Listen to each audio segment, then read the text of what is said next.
आइए प्यारे बच्चों, आज हम आपके लिए बहुत ही अच्छा पाठ लेकर के आए हैं। आपका कक्षा 10वीं का प्रथम पाठ है और पाठ का नाम है सूचि पर्यावरणम। आपकी पुस्तक है शेमशी भाग 2। तो इसके प्रथम पाठ का आज हम अध्ययन करेंगे। तो आज हम अध्ययन बहुत अच्छी तरीके से करेंगे, जिसे आपने कभी ऐसा पाठ पहले नहीं पढ़ा होगा। ऐसा पाठ हम पढ़ाने जा रहे हैं आपको, जिससे आपका मन प्रसन्न हो जाए और मन में जो प्रश्न थे आपके सारे प्रश्न समाप्त हो जाएंगे इस पाठ से संबंधित। आइए प्यारे बच्चों, आज इस पाठ का हम हिंदी अनुवाद यहाँ पर सीखेंगे और साथ में हर शब्द का आपको अर्थ समझना है, जिसे आप अर्थ समझ करके आप पूरे पंक्तियों का अर्थ अपने स्तर पर कर सके। आइए प्यारे बच्चों, यहाँ आपके समक्ष पाठ के बारे में बातें बतलाई हैं। पाठ में क्या है, पाठ किसके बारे में बतलाया है, पाठ का कवि कौन है और यह पाठ किस पुस्तक से लिया गया है। आइए प्यारे बच्चों, अयम पाठ यह पाठ आधुनिक संस्कृत कवि हरिदत्त शर्मणः लसत लतिका इति रचना संग्रहात् संकलितः अस्ति। यहां बतलाया गया है कि जो पाठ है आधुनिक संस्कृत के कवि हैं, नवीन कवि हैं, हरिदत्त शर्मा हैं। इनकी पुस्तक है और पुस्तक का नाम है लसत लतिका। ऐसे रचना संग्रह से ये संकलित है। लसत लतिका नामक पुस्तक से सूचि पर्यावरण नामक पाठ आपका लिया गया है। बहुत इंपॉर्टेंट प्रश्न है, प्रश्न में कई बार पेपर में कई बार आता है प्रश्न कि सूचि पर्यावरण नामक पाठ किस पुस्तक से लिया गया है। तो आपको क्या उत्तर देना है बच्चों? आपको उत्तर देना है लसत लतिका। अब आगे प्रश्न पूछता है कि सूचि पर्यावरण नामक पाठ के लेखक कौन हैं, तो फिर आपको उत्तर क्या देना है? आपका उत्तर होगा बच्चों हरिदत्त शर्मा। दोनों प्रश्नों का आपको ध्यान रखना है, दोनों प्रश्न बहुत ही अच्छे हैं, पेपरों में बार बार आते रहते हैं। आइए प्यारे बच्चों आगे देखते हैं। अत्र कवि महानगराणाम यंत्र आधिक्येन प्रवर्धित प्रदूषण उपरि चिंतित मना दृश्यते। यहाँ कवि, अत्र माने यहाँ कवि महानगरों में यंत्र की अधिकता, महानगरों में यंत्र की अधिकता प्रवर्धित बढ़ते हुए प्रदूषण उपरि, बढ़ते हुए प्रदूषण के ऊपर वह चिंतित दिखाई पड़ते हैं, चिंतित दिखाई देते हैं। जो हरिदत्त शर्मा है वह शहरों में यंत्रों की अधिकता के कारण प्रदूषण बढ़ रहा है, उससे वो चिंतित दिखाई पड़ते हैं। स कथयति, वह कहते हैं, यद इदम लोह चक्रम शरीरस्य मनसश्च शोषकम अस्ति। जो लोहे का चक्र है शरीर को और मन को सोखता है, सुखाता है। अस्मात् एव, हमारे ही वायुमंडल को मलिनम गंदा बहुत ही माने होता है। इससे क्या होता है? हमारा वायुमंडल गंदा होता है, यानी प्रदूषित होता है। कवि महानगरीय जीवनात् सुदूरम नदी निर्जरम वृक्ष समूहम लता कुंज पक्षी कुल कलरव कुंजितम वन प्रदेशम प्रतिगमनाय अभिलषति। कवि महानगरीय जीवन से सुदूर, बहुत दूर। बच्चों सुदूर का अर्थ क्या है? बहुत दूर। जहां नदी हो, निर्झर झरने हो, वृक्ष समूहम, वृक्षों के समूह हो, बहुत सारे वृक्ष हो, लता कुंज हो, बहुत सारी लताएं हो, बहुत सारी बेलें हो, पक्षी कुल, पक्षियों के समूह, कुल माने क्या होता है बच्चों? समूह, पक्षियों के समूह, कलरव आवाजें, गूंजती हुई पक्षियों की चहचहाट की आवाजें, ऐसे वन प्रदेश की ओर। बच्चों प्रतिकार क्या है? ओर। ऐसे वन प्रदेश की ओर गमनाय, जाने की, अभिलषति माने इच्छा व्यक्त करता है। तो यहाँ जो कवि है वह महानगरीय जीवन से बहुत दूर, जहाँ नदी हो, जहाँ झरने हो, जहाँ वृक्षों के समूह हो, जहाँ लता कुंज हो और पक्षियों के समूह की चहचहाने की आवाज हो, ऐसे वन प्रदेश की ओर वो जाने की इच्छा व्यक्त करते हैं, इच्छा प्रकट करते हैं। तो कौन है वो? वो है हरिदत्त शर्मा। अब इसी के साथ हम पढ़ेंगे आगे पाठ को। आपका पाठ प्रारंभ होने वाला है और इसी के साथ हम देखते हैं इस पाठ का प्रथम श्लोक। आप चाहें तो इसका अर्थ पुनः समझ सकते हैं यहाँ से। यहाँ पर आपको हिंदी अनुवाद साथ में दिया गया है। आइए प्यारे बच्चों, इसी के साथ हम इसका पहला श्लोक यहाँ पर पढ़ने जा रहे हैं। तो आप साथ में उच्चारण करें, जिससे आपका जो बोलने का हाव भाव है या बोलने का जो उच्चारण की स्थिति आपकी जो बदल सके। आइए प्यारे बच्चों, दुर्वहम अत्र जीवितम जातम प्रकृतिरेव शरणम शुचि पर्यावरणम महानगर मध्ये चलत निशम कालाय सचक्रम मनः शोषयत तनु पेशयत भ्रमति सदा वक्रम दुर्दान्तै दशनै यमुना स्यात् नैव जनग्रसनम शुचि पर्यावरणम।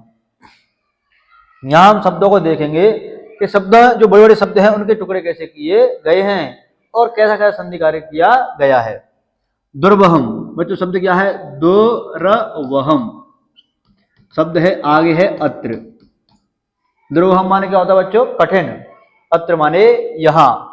जीवितम जीवन, जीवितम माने जीवन, और जातम माने हो गया। और जाता का अर्थ क्या होता है? हो गया।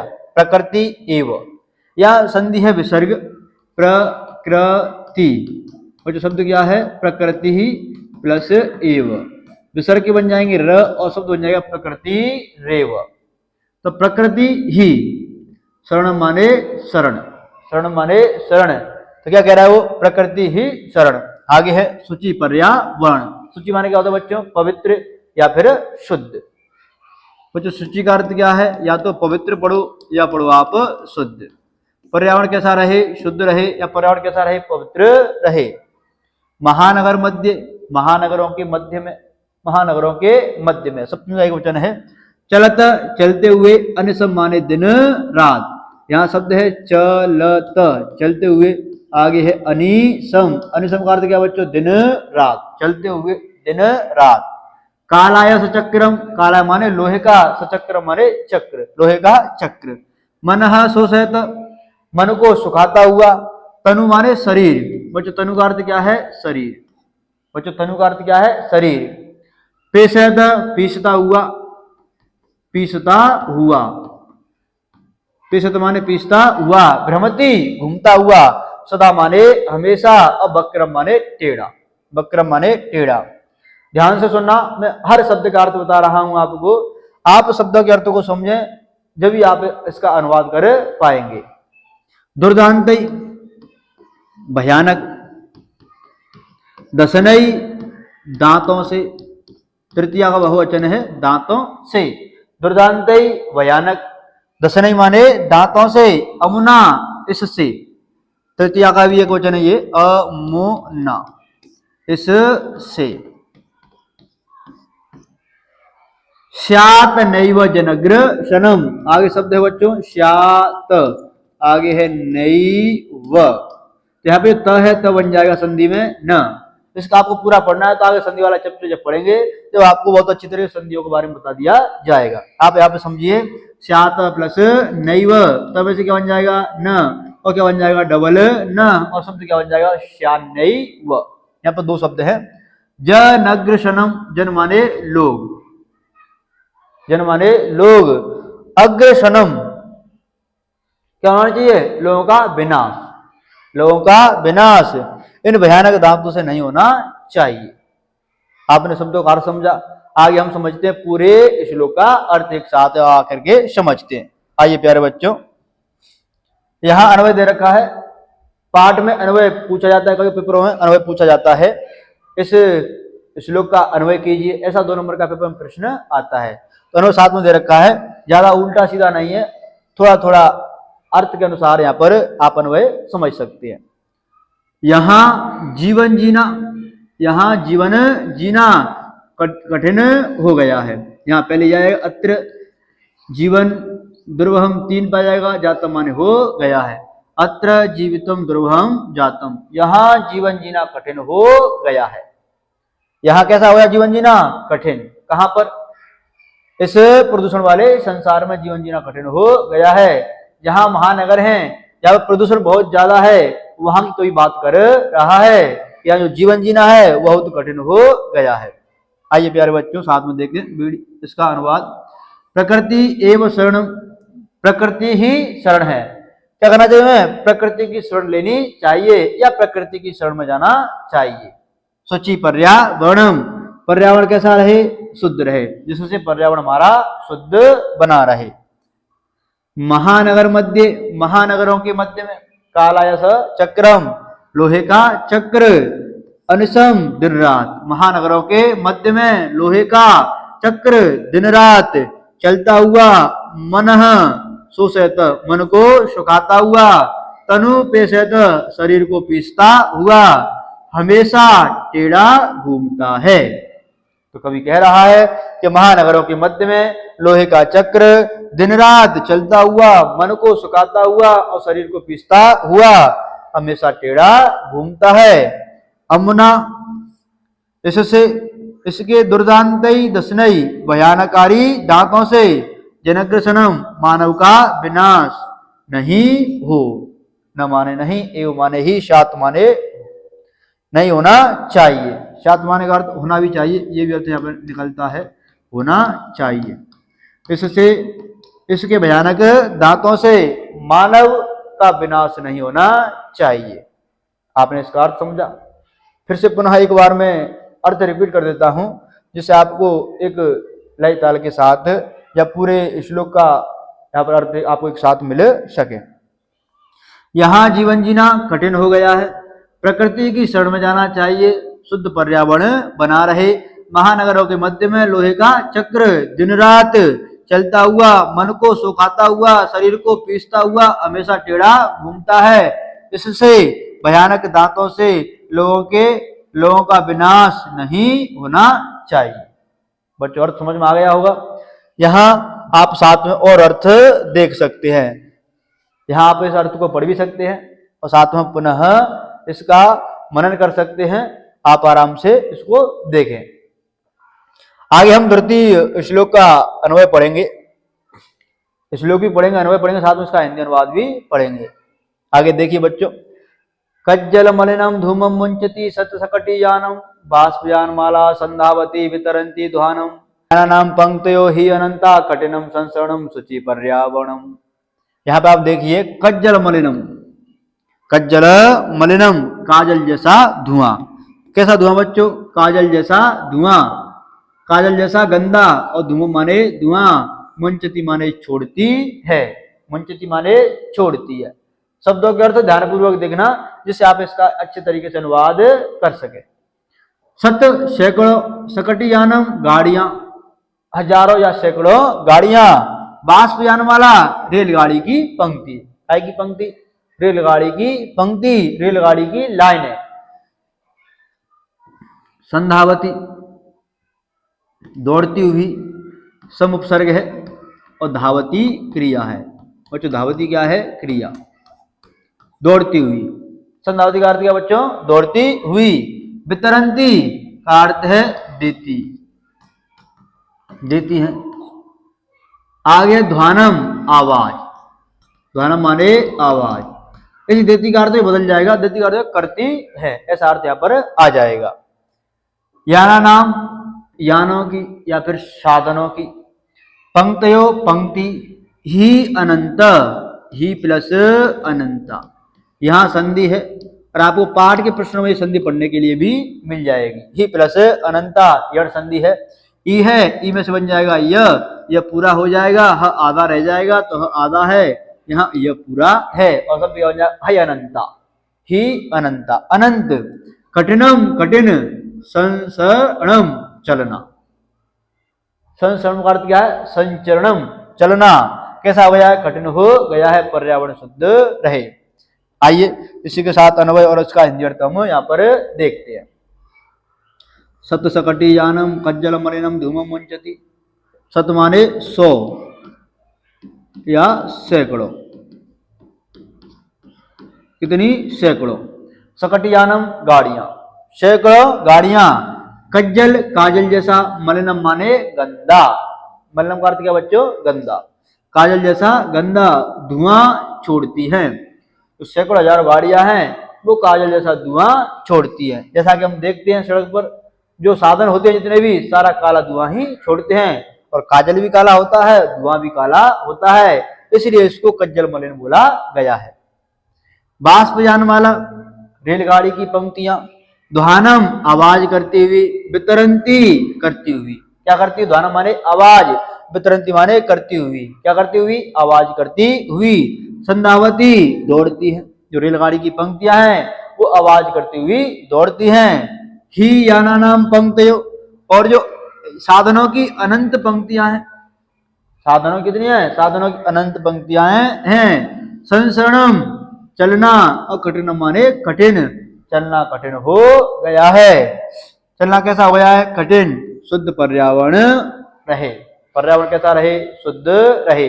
तो कवि ने यहाँ पर बताया जो साधन है, जो सड़क पर हजारों सैकड़ों गाड़ियां चल रही हैं वो काले जैसा धुआं छोड़ रही हैं। जो रेलगाड़ी की पंक्तियां हैं वो भी आवाज करती हुई दौड़ती हैं। और साधनों की जो अनेक अनंत पंक्तियां यहाँ पर आपको दिखाई पड़ती हैं। तो कवि कह रहा है कि साधनों की वजह से महानगरों में, शहरों में चलना कठिन हो गया है, पर्यावरण शुद्ध रहे। ऐसी बात यहाँ कवि कह रहा है। आइए प्यारे बच्चों, इसी के साथ हम तृतीय श्लोक का अनुवाद देखेंगे। आप द्वितीय श्लोक का यहाँ अनुवाद देख सकते हैं। स्टॉप करके वीडियो को पढ़ सकते हैं, आराम से इसका मनन भी करें। सर ने क्या बताया और किस शब्द का क्या अर्थ है, फिर से आप इसका अनुकरण करेंगे, इसको समझेंगे तो आपको और अच्छा समझ में आ जाएगा। आगे हम तृतीय श्लोक है, इसका अर्थ और अन्वय साथ में देखते हैं। वायुमंडलम ही वृषम दूषितम न ही निर्मलम जलम कुत्सित वस्तु मिश्रितम भक्षम समलम धरातलम वही अंतर जगति तु बहु शुद्धिकरणम शुचि पर्यावरणम।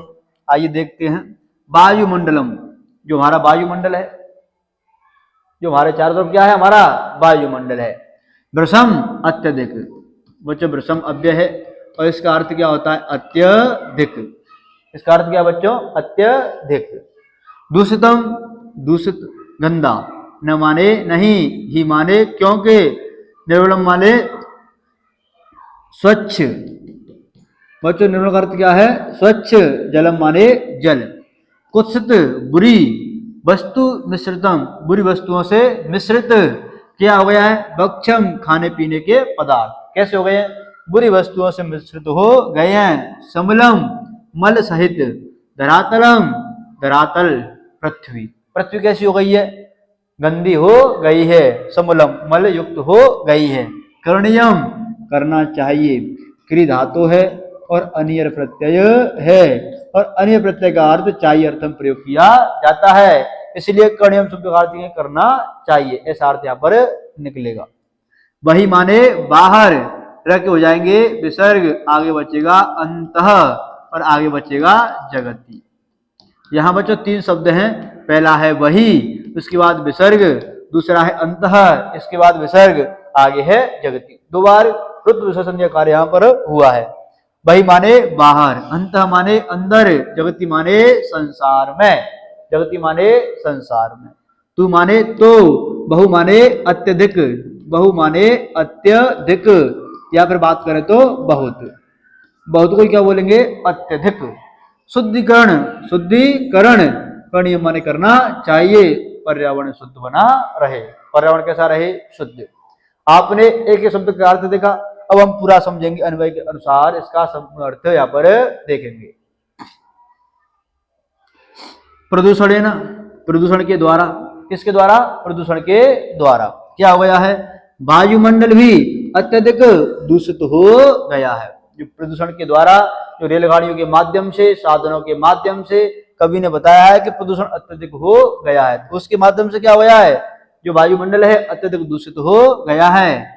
नहीं निर्मलम जलम, और ना ही निर्मल जल है, अब स्वच्छ जल भी नहीं रहा।